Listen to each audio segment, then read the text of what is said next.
How are you today, Mayor? Doing fine, Joe. Good morning. Beautiful, bright, brisk, breezy November type day for Election Day today. Hey, we'll take the sun. It is November, so could be a lot worse. Absolutely, yeah. Hang on to those voter signs out at the polls. Yeah, you're not kidding. It's really blowing up here. Have you been voting yet? They have not. You should go later in the day. Very good. Where is your voting location now? My entire life, I voted at one precinct, Ward 6, Precinct 2.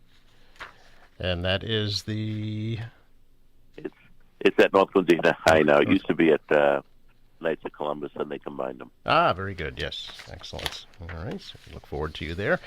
So your feelings about the election? I know you're not on the ballot today, Mayor, but a lot of folks suggested today's election is kind of a referendum on your administration. Do you think that's true?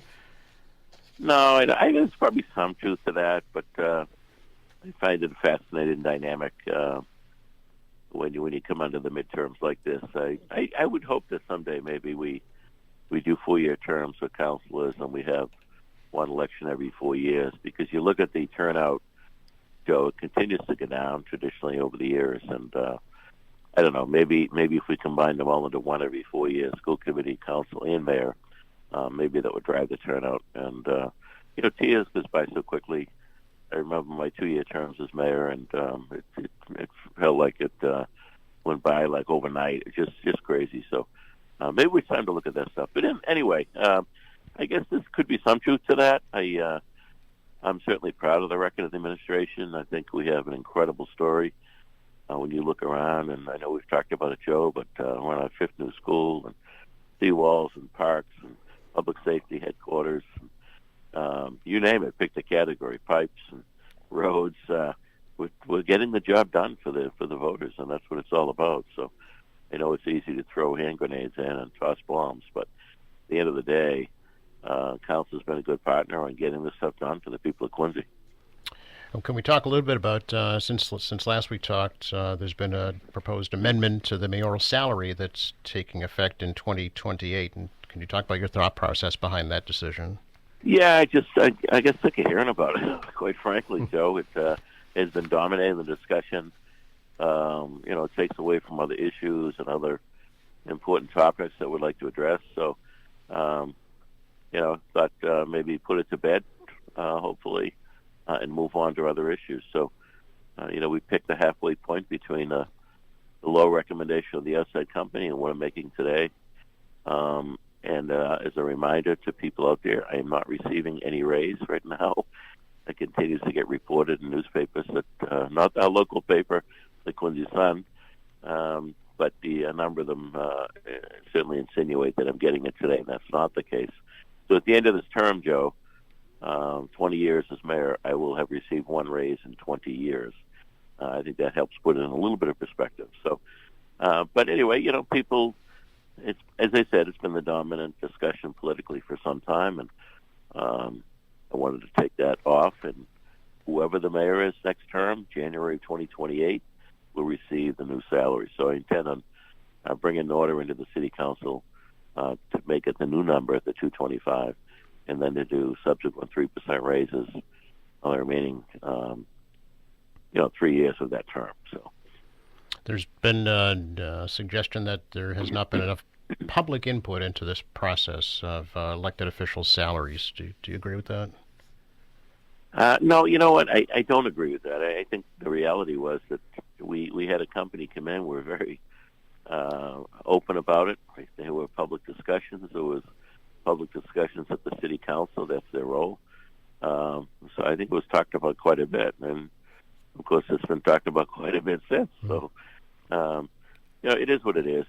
I go back, I look at the years, and Macaulay attempted raises, Jim Sheets, and over the years, and it always seems to be really problematic no matter how it's handled. So, I think there's this slant attitude toward electeds, which is very different than any others. We've talked about it before, Joe. I mean, it's the contracts that town managers or town administrators get, city managers. There's no controversy at all. It's amazing.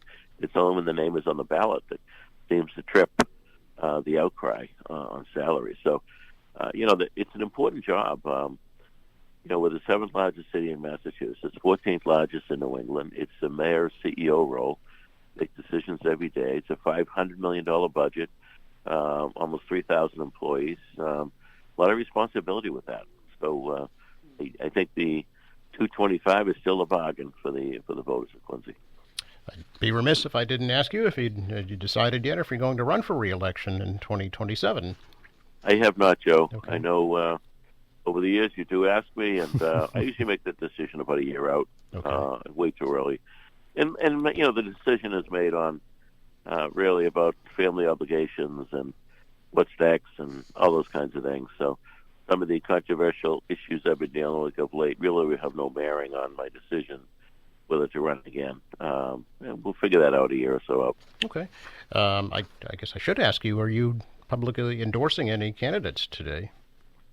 No, I haven't publicly endorsed Okay. anybody. I'm certainly rooting for some people, and I certainly, as I mentioned, think that the city council should be proud of their record of delivering for the people of the city. I think they've taken some unfair shots from some of the opponents. It always amazes me, particularly with a couple of certain people that run a lot, is how much they're critical, but they never offer solutions in all their years of public involvement. And I think people want to hear solutions. So if you're going to offer or throw bombs, then okay, what is your solution? I said the last election, Joe, you might remember it, and I repeat it again with the criticism the last election of the projects we were doing. I pushed back, and the previous two elections was the same thing. It's okay.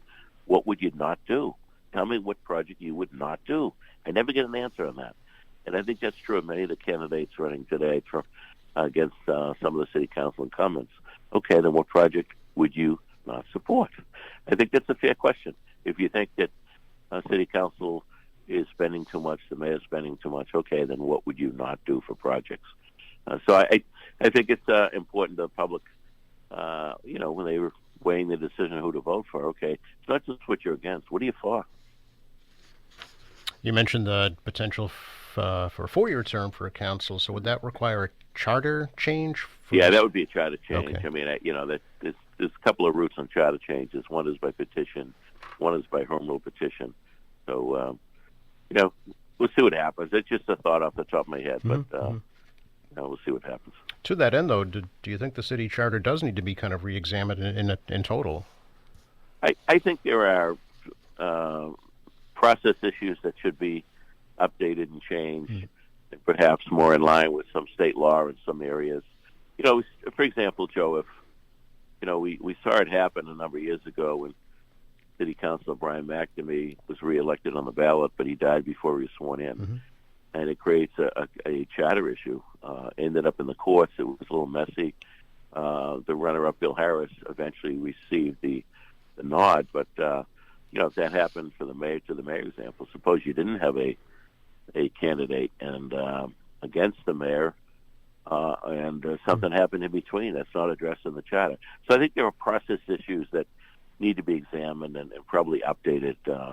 I'm not talking about changing the really intent of the charter or the meaning or the balance of power in the government. I'm not talking about getting into that stuff, but I think there's a lot of process issues that need to be addressed. Sure. Looking ahead, Mayor, it's Veterans Day is right upon us here. It is, Yeah. and we have a city that's proud of their veterans, and we look forward. I haven't looked at the weather that far ahead, but we hope we have a good day for Veterans Day. Police Officer Tommy Lester is going to be our speaker this year. He was a distinguished career in the Army for a number of years. I don't know if it was 5 or 6 years he served as a medic with the Rangers. He saw a lot of stuff, and looking forward to his remarks. But it's a day to honor our veterans, those who have gone before us, and particularly those that continue to serve. There's a lot of Quincy people that are serving around the globe. Should always remember that. Yeah, right on Veterans Day, Tuesday, November 11th, parade, and then the ceremony up at Marymount Park afterwards. And we will have that right here on QATV as well for folks. Excellent. Did I Sounds ask you good. a quick question, Mayor, about the Sure. public safety complex? Any update there? Actually, I walked the outside yesterday, checking out the grounds and all, and we still got a little ways to go. So holding off on any kind of a date on dedication, but the gradual slow and move in, and then of course the old building will come down as part of the project. So there's not a whole lot of room right now to do anything on the site. So we'll talk to the chiefs. We'll figure that out going forward. But we're running out of time with the weather as well. But we'll figure something out. Yeah. Is the whole statue controversy holding it up at all? Not at all. No. No. Very good. Appreciate your time as always, Mayor. There's a controversy with the statue. What? We must keep our sense of humor, Joe. Where are the statues, by the way? They're on a ship. Oh, they are. They are. Yep. Okay. Making their way this way. From Italy. Oh, from Italy. Okay. Yep. We will. We'll talk more about that next week. Sounds good. Enjoy the day. Thank you. You too, Mayor. Bye now. Bye bye. Mayor Thomas Cook, our weekly City Hall update here on AM Quincy.